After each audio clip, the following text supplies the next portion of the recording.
Эрхэм зөвч таахын дөрөв мэд хүргэе халуун сэдв хөтөлбөр эхэлж байна. Анхаарал хандуулна.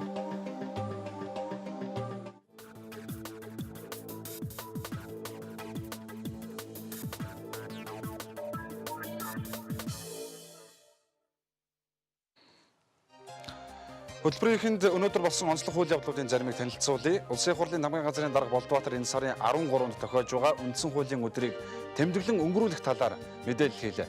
За Монгол улсын ардчилсан шинэ үндсэн хууль батлагдсны 22 жилийн ойн энэ өдрийг 13-нд орон даяар тэмдэглэн өнгөрүүлэхээр төлөвлөсөн байгаа бөгөөд за гончиг дорж гишүүнээр ахлуулсан ажлын хэсэг бол байгуулад байгаа юм байна. За үндсэн хуулийн өдрийн хүрээнд хүч бүхийн барилдаан сонирхогчдын шатрын тэмцээн зохион байгуулахаас гадна үндсэн хуулийн талаар тэлэг хичээлийг олон нийтэд зориулан заах юм байна. Мөн үндсэн хуулийн өдөр хүртэл үндсэн хуулийн цэцгийн гишүүд болон үндсэн хуулийг сурталчлан таниулах үйл ажиллагааг улсын хурлын намгын газар болон улсын хурлын даргын захирамжаар байгуулагдсан ажлын хэсэг зохион байгуулах юм. Аргалж олсон ашгаараа байшингийнхаа суурийг цутгаж байж барилга босгосон эмэгтэй бусдын хүүхдэд тусалж байна. Тэрээр амжиргааны баталгаажих төвшнөөс доогоор орлоготой 100 гаруй хүүхдэд тусламжийн гараа сунгаад байгаа юм а. Уран чимэг гих энэмэгтэй аслан хамгаалж байгаа дээд боловсролын насны нийт 14 хүүхдэд нь өнөөдөр салбарын яамнаас сургалтын тэтгэлэг гардуулсан юм. Тодорхойлох юм бол тухайн хүүхдүүдийн 1 жилийн сургалтын төлбөрийг нь дааж байгааг боловсрол шинжилгээ ухааны сайд баталгаажуулан эрхийг нь гардуулах гэсэн юм а. Баянгол дүүргийн Харьяата Хэмэр сүрж овогтой золбоо гэгч эмэгтэй улсын ерөнхий прокурор Дорилог Жавын нэрийг барьж бусдыг залилсан гэмт хэрэг гарчээ. Тэрээр өөрийгөө Дорилог Жавын төрсөн дүү мэтэр бусдад өөрийгөө танилцуулж хоёр иргэнээс их хэмжээний мөнгө авч залилан үйлцэн хэрэг гараад байна. Тодорхойлбол золбоо гэгч нь өөрийгөө Увс аймгийн 100 говь сумын иргэн улсын ерөнхий прокурор Дорилог Жавын дүү хэмээн танилцуулж төрийн алба болон бусад ямар ч газар ажилд саадгүй зуучлана гэж эргэн цагаан хүүгээс 5 сая төгрөг, баян жаргалаас 6,000 $, билгээр авчээ. Түүнд мөнгөө өгсөн дээр хоёр иргэн хэсэг хугацааны дараа залилуулсан болохоо мэдэж мөнгөө нэхэхэд эхэндээ тэрээр буух эзэн буц хаягтай бүү санаа зовгож байсан байна. Харин сүүлд нь би 2 сартаа жирэмсэн та нар мөнгө нэхэж дарамтлаад байхаар миний хүүхэд зулбах гээд байна. Дахин бүү залах гэж хэлээд утсаа авах байсан байна. Уг этгээдийг хууль хяналтын баримтлан саатуулаад байна. За мөн өнөөдөр уг хэрэгтэй холбогдуулан улсын ерөнхий прокурорын газраас олон нийтэд хандан сэрэмжлүүлэг өгсөн юм а.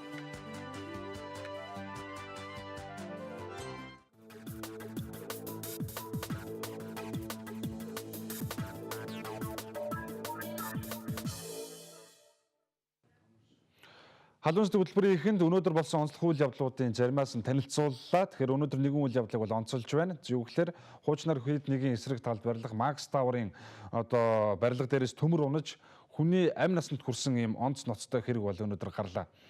Уг асуудлын талаар тодруулахаар Макс Группийн төв оффист бол хэвлэл мэдээлэлхэн очсон. За осол гаргасан 22 давхар барилгын захиалагчаар Макс өргөө компани бол ажиллаж байгаа юм. За Макс өргөө компани дэд захирал Аюур Зантай уулзаж за мөн цагдаагийн ерөнхий газрын хэвлэл мэдээллийн төвийн ажилтнуудтай уулзаж бид тодорхой мэдээллүүдийг бол авсан. За энэхүү мэдээллүүдээр тулгуурлаж халуун сэдв хөтөлбөрийг бол хүргэх гэж байна. Тэгэхээр үндсэндээ энэ асуудлаар дамжаад бид юу хүндэх гээд байна гэхээр 2012 он бол барилгын салбарт ихээхэн ийм хар жил байсан гэж хэлж болно. За бүтээн байгуулалт эрчимтэй өрнсөн хэдий ч сайнны хажуугаар саар гихчээр барилгын салбарт хамгийн их өндөр осол гарсан ийм жил бол 2012 он байсан. За архиваас тодорхой хэрэгүүдийг та бүхэнд эргэж сануулъя гэж бодож байна. За өнгөрсөн 2012 оны 9-р сард барилгын кран унаж бяцхан охины бол аминд хүрсэн ийм эмгэнэлтэй хэрэг гарсны дараахан барилгын өөр нэг осол болсон. За энэ бол оюутан залуу чихвчний хөгжим сонсож аваа дээрээс унсан төмрийг бол анзааралгүй толгойдоо зохиулж амь насны эрсэдсэн. За ийм бол хэрэгүүд бол гарсан юм. За Тэнгис кино театрын эсрэг талд баригдаж байсан энэхүү барилга нь өөрөө анханасаа зөвшөөрөлгүй байрсан гэдгээр шууган бол тарьж байсан. Зөвхөн усан ориглоор буюу фонтан барих зориултайгаар барилгыг бол эхлүүлж байна гэж анх бол мэдээлэл хийж байшин барьж эхэлсэн боловч 16 давхар болоод үндсэндээ дараад нь 20 давхар байшин болсон байж ах жишээ нь ийм хэрэг бол болсон. За Чингэлтэй дүүргийн 5 дугаар оны нутаг дэвсгэр Тэнгис кино театрын урд баригдаж байсан барилга дээрээс төмөр унаж 19 настай оюутан залуу бол амь нас эрсдсэн ийм онц ноцтой хэрэг тухайн оны бол бас ийм онцлог ийм хэрэгүүдийн нэг байсан. За хэргийн явц байдал ямар шатандаа явж байгааг мөрдөн байцаалт бол үндсэндээ дуусаагүй 2013 оны дунд үед бол дуусаагүй байсан. За Албан бус их сурвалжуудын мэдээлэлээр бол энэ хэрэгт нийслэлийн мэргэжлийн хяналтын нэр бүхий албан тушаалтнууд бол холбогдсон. За өөрөөр хэлэх юм бол үүнээс гадна төрийн байгууллагын хэд хэдэн албан тушаалтныг бол бас шалгаж байна гэсэн ийм мэдээлэл байсан. За гисэн хэдиж хэрэг хэрхэн яаж шийдэгдсэн, хэн ямар ял авсан бэ гэдэг энэ мэдээлэл бол өнөөдөр хүртэл бас тодорхой бус байгаа юм а. За энэ хэрэгээс гадна хичээлээ тараад ээж дүүтэйгээ явж байсан эсүүгэн охины хэрэг бол 2012 оны бас олонний анхаарлыг татсан юм хэрэг байсан. За барилгын компани хариуцлагагүй үйлдэлээс болж амь насаа алдсан ийм золгүйгээр амь насаа алдсан олон нийтийн анхаарлыг татсан ийм хэрэгүүдийг бас эргүүлэн бид сануулж байна. За 2012 оны 9-р сарын 3-ны өдөр Баянгол дүүргийн 5-р хорооны нутаг дэвсгэр буюу Шаасны нэрмжит төв эмнэлгийн баруун талын 3-4-р хороол руу өгсөх замд 12 настай охин эсүүгний дээрээс барилгын зуурмаг шахагч машины сум нь унаж амь насыг нь хохироосон юм эмгэнэлтэй хэрэг бол гарсан юм а. Тэгэхээр энэ бүх хэрэгүүд юуг харуулад байна гэхээр барилгын салбар бол мэдээж хэрэг сүүлийн жилүүдэд хамгийн өндөр өсөлттэй юм салбар байгаа. За хоёрт нь нийтийн хоолны салбар, за гуравт нь бол уул уурхайн салбар гэж.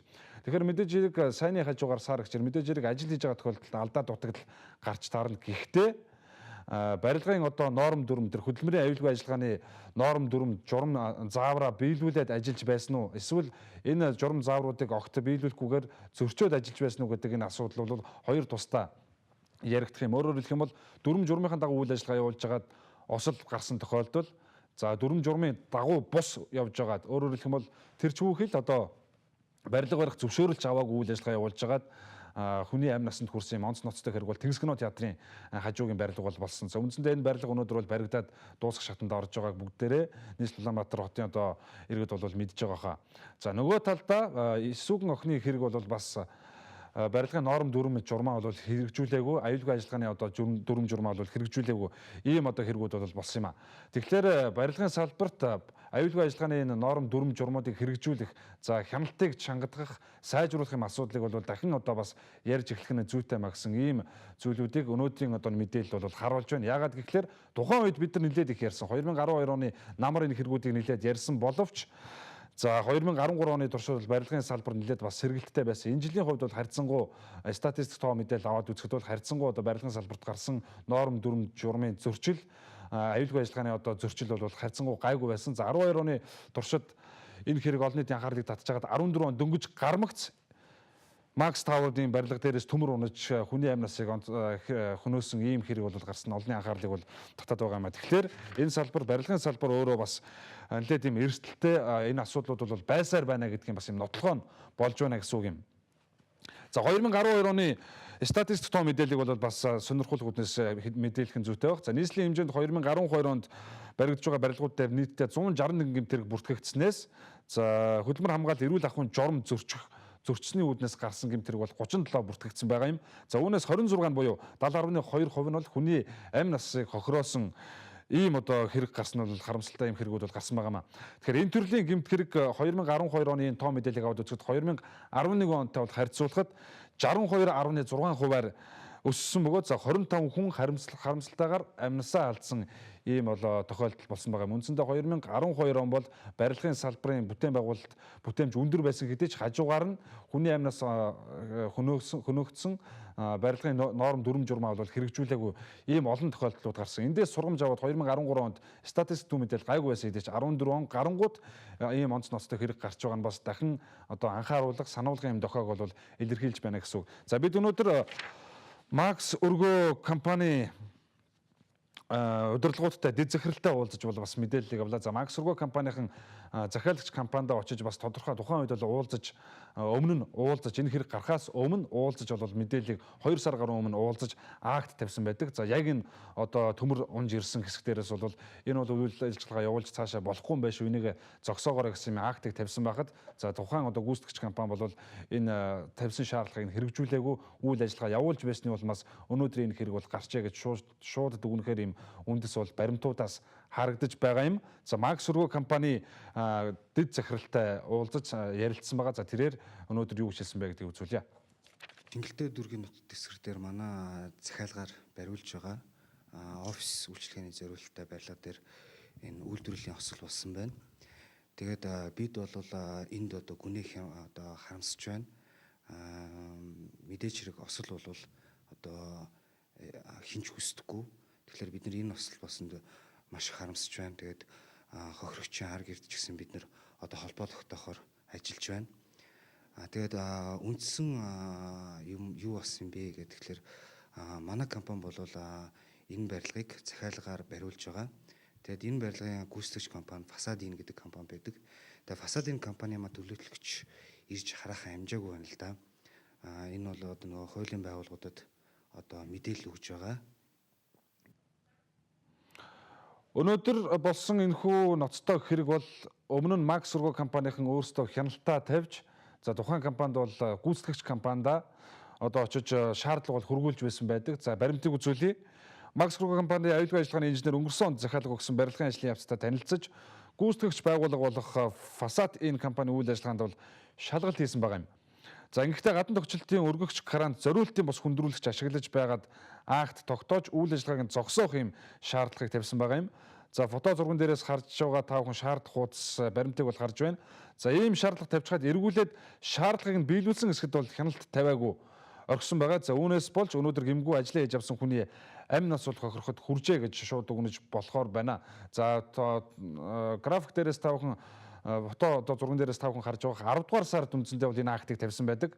За 10 дугаар сараас хоошоо үндсэндээ 2 сар гаруй хугацаанд энэ тавьсан шаардлагыг нь биелүүлж үгүй юу гэдэг дээр хяналт тавилгүйгээр үйл ажиллагаа явуулсан. За тухайн гүйцэтгэгч одоо байгууллага компани болох Фасадын компани ч гэсэн энэ шаардлагыг биелүүлгүйгээр 2 сар орчмын хугацаанд үйл ажиллагаа явуулснаас болж өнөөдөр хүний амнаас хохирох ийм одоо нөхцөл байдал бүрэлдэжээ гэж хэлж болохоор байгаа юм. За хүний амнаас хохирчхоод байхад ус компани барилгын үйл ажиллагаа бол үндсэндээ үдээс хойш бол үргэлжилсээр байсан бас өнөөдрийн одоо сэтгүүлчдийн одоо анхаарлыг бол бас татаж байсан юм а. Ингээд мэдээллийг үзүүлээд яг өнөөдөр болсон хэрэг явдлын талаар одоо Макс Сурго компанийн өөрсдөө ч гэсэндээ бол бас яг энэ тухайн үйл явдалтай бол бид нэр хариуцлага хүлээн буруутай гэдгээ бол бас тодорхой илэрхийлж өөрийн байр суурийг бол илэрхийлсэн байгаа. За тухайн одоо үйл явдалтай холбоотойгоор холбогдох хариуцлага бол бид нар бас хүлээнэ гэсэн ийм мэдээллийг бол хийсэн. Тэгэхээр яг үндсэн юм юу болсон процедур юу болсон юм бэ гэхээр барилгын нөгөө материал дээш зөөвөрлөдөг люлк гэдэг юм төмөр барилгын дээвэр дээрээс унаад машин дээр унаад хүний амнаас ирсэн байна. Тэгээд манай байгууллага бол Макс Сурго компани өмнө 2013 оны 10 сарын 17-ны өдөр Фасадын компанид энэ люлк төмрийн хүндрүүлэгч нь зориултын бус хүндрүүлэгч тавьсан байна гэдэг чиглэлээр акт өгөөд ажлыг нь бол зогсоох юм шийдвэр гаргаж ирсэн. Тэгээд тухайн үед нь бол энэ гүйцэтгэгч компани маань энэ актыг хүлээж авалгүй үйл ажиллагааг үргэлжлүүлсэн байна. Макс Сурго компаниас энэ дээр хяналт тавьж байгаагүйдээ одоо бид нэр маш их харамсаж байна. Одоо бидний буруу. Өнөөдөр ийм харамсалтай осол гарсанд бид нэр одоо гүнээ харамсаж байна. Тэгээд хуулийн байгууллагын зүгээс тодорхой шалгалт актууд нь гарах байх. Тэгээд үүний дагуу бид нар бол зохих хариуцлага бол хүлээхэд бэлэн байгаа.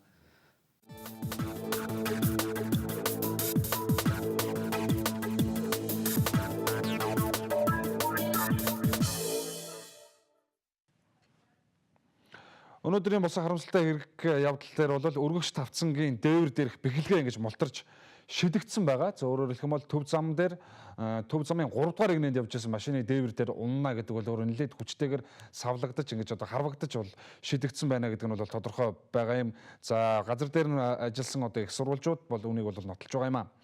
Тэгэхээр хэд нэг эсрэг талд Макс Таврын барилга дээрээс төмөр унаж хүний аминд хүрсэн юм ноцтой хэрэг гарсан дээр бол өнөөдөр газраас за эрүүгийн эрг үүсгэн бол шалгаж эхлээд байгаа. За тухайн үед одоо бас дуудлаганд явж байсан нийслэлийн онцгой байдлын газрын эмч отгон туяа өөр ажиллаар явж байсан хэдий ч төмөрт оногдсон машин дээр очиж одоо бол үзлэг хийхэд жолооч анхны тусламж бол авч чадхааргүй авахаасаа өмнө бол одоо амь насны бол хохирсон ийм одоо байдалтай байсан гэдгийг бол их сурвалжууд мэдээлж байна. За энэс гадна Макс Сурго компанийн өөрсдөө хэвлэл мэдээллийнхэнд өөрсдийн байр суурийг илэрхийлснээс гадна албан ёсоор бол бас өөрсдийнх нь байр суурийг илэрхийлж мэдээлэл гаргасан байгаа. За энэ мэдээллийг бүр ихээр нь үзүүлье.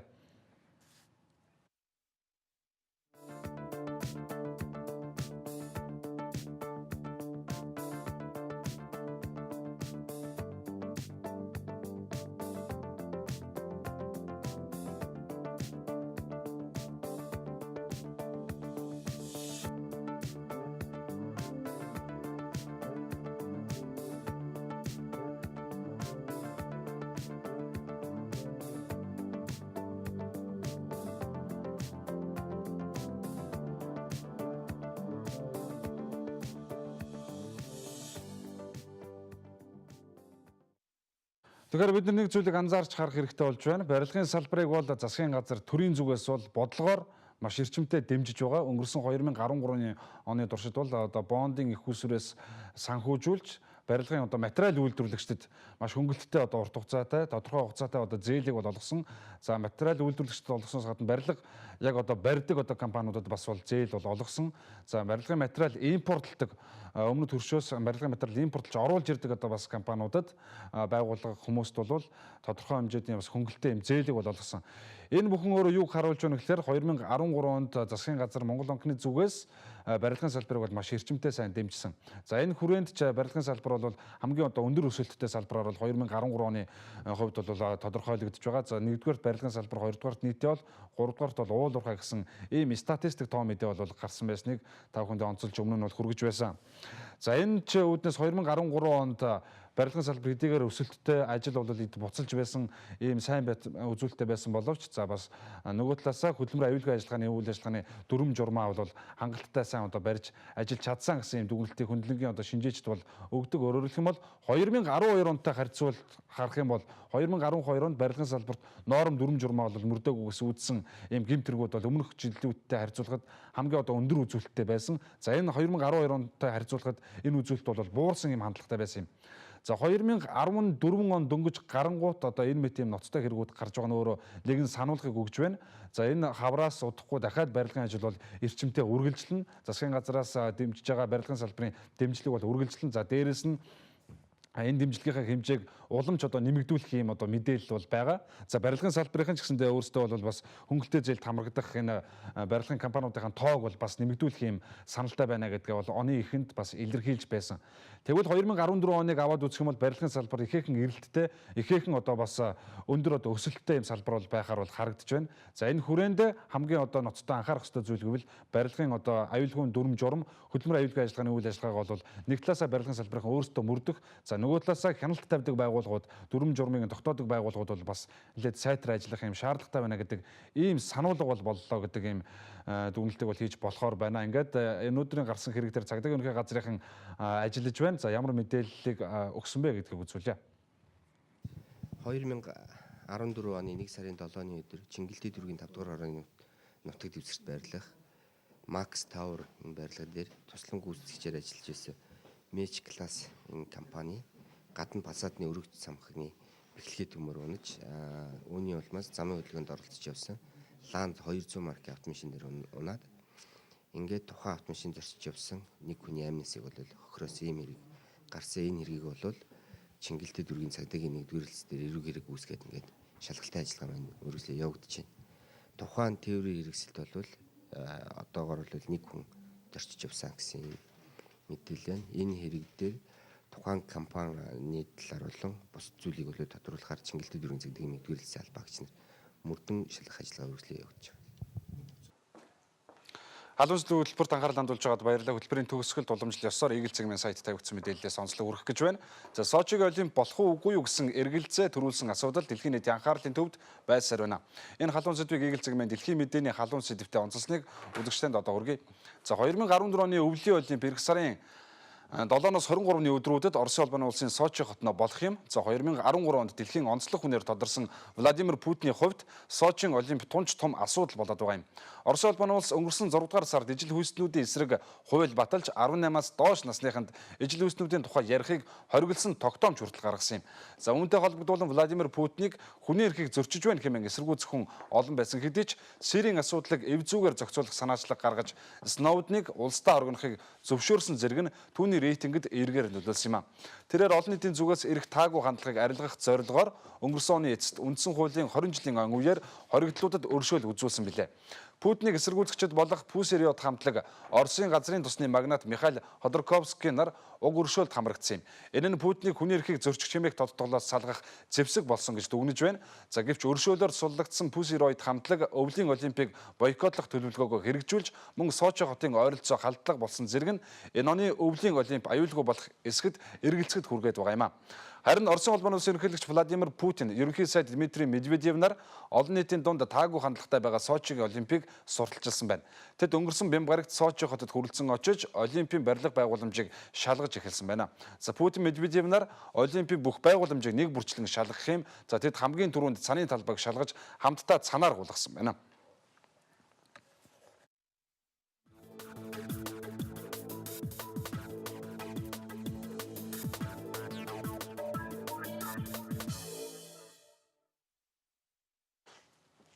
Анхаарал хандуулсан эрхэм үзэгч та бүхэндээ баярлалаа. Халуун зүд хөтөлбөрийн түрээд өндөрлж байна. Маргааш шин сэдвээр иргэд уулзъя. Түр баяртай.